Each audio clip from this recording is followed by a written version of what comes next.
Hello everyone, my name is Art Russell. Welcome to my channel. In this video I'm going to share some information that I hope will help you clearly discern between who you think you are and that which you actually are. Until a few years ago I didn't really know the difference, and as a result I walked this apparent earth as Art.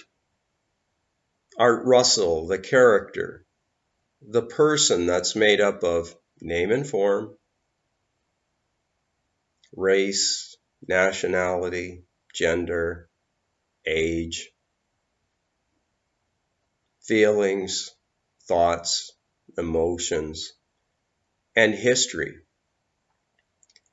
And then enlightenment occurred, and the perspective or the belief of being Art faded into the background, which is a good thing for all of us. Now, I'm not saying that Art Russell was evil. It's just that, like most egos, there's an element of self-centeredness, even selfishness, and competitiveness, because the egoic perspective believes it's a separate self in a great big world, competing with billions now of other apparently separate selves. Now, I'd like to make one point very clear. No person ever becomes enlightened. If someone approaches you and claims to be an enlightened person, it's a sure sign that they have yet to realize their true self. Enlightenment, in fact, means to awaken from the dream of personhood. It's seen very clearly for what it is, a delusional belief. Now, I'm going to offer a quote from the book entitled Be Who You Are by Jean Klein, who was an awakened being, wrote many books, and gave lectures on the subject of our non-dual nature. Here's one of the reasons that it's challenging from the perspective of the person to believe that to know, not believe, to know that you could be so much more than what you've assumed. This is a very practical point I'm going to share here, and I hope it will be useful to you. You cannot observe the nature of an object if you are not outside of it. You cannot taste salt if your mouth is made of salt. You cannot recognize an egotistic state if you are not outside of this state. Now, the way that I found useful to get outside of the egotistic state was meditation, becoming still. Now,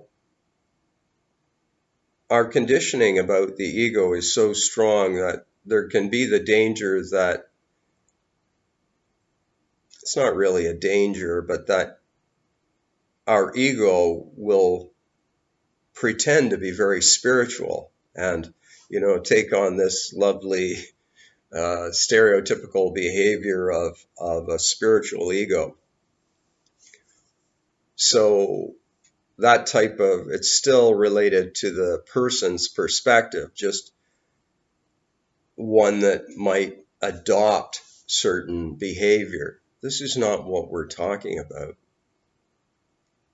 When enlightenment occurs, it means the view of the false self just it falls away. Yes, you still experience a world. You view other apparent persons walking and talking and eating and all that same type of behavior, but you recognize, you process life at a much deeper level.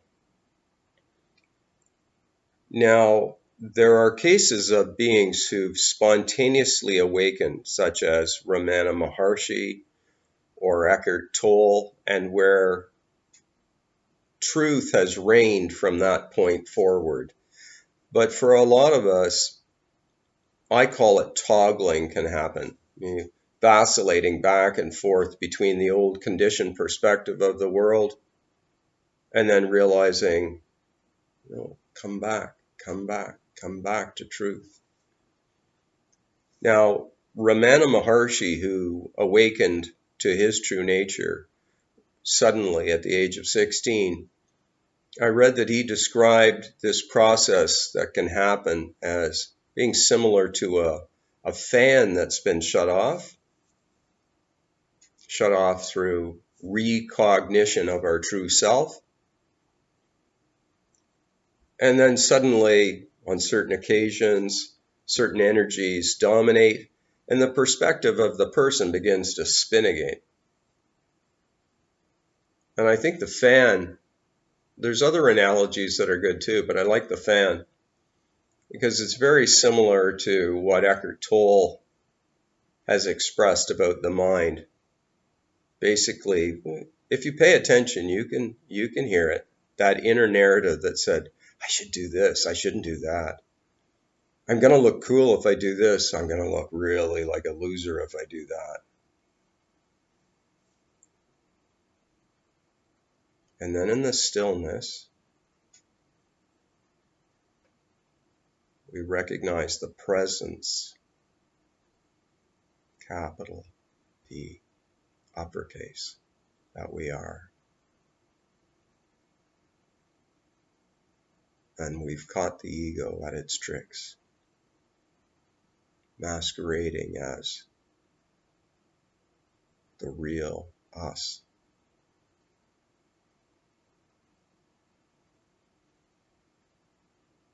When we recognize this, it makes a world of difference in how we go in the apparent world. The baggage related to the false self is set down.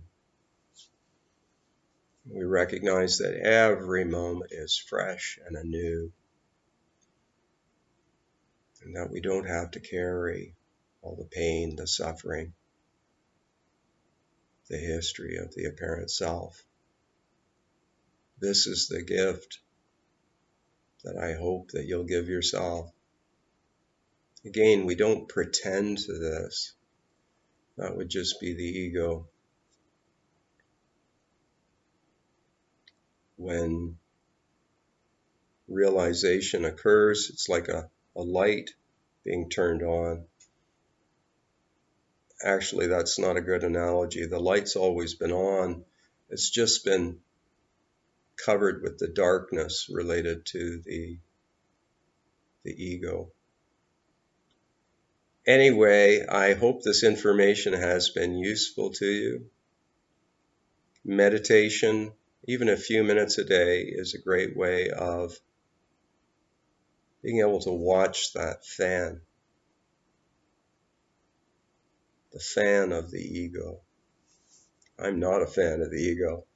I love mine, but now I do that from the perspective related to truth, which means that I now know that I walk this world in a very different way. Bye for now. Looking forward to talking with you again soon.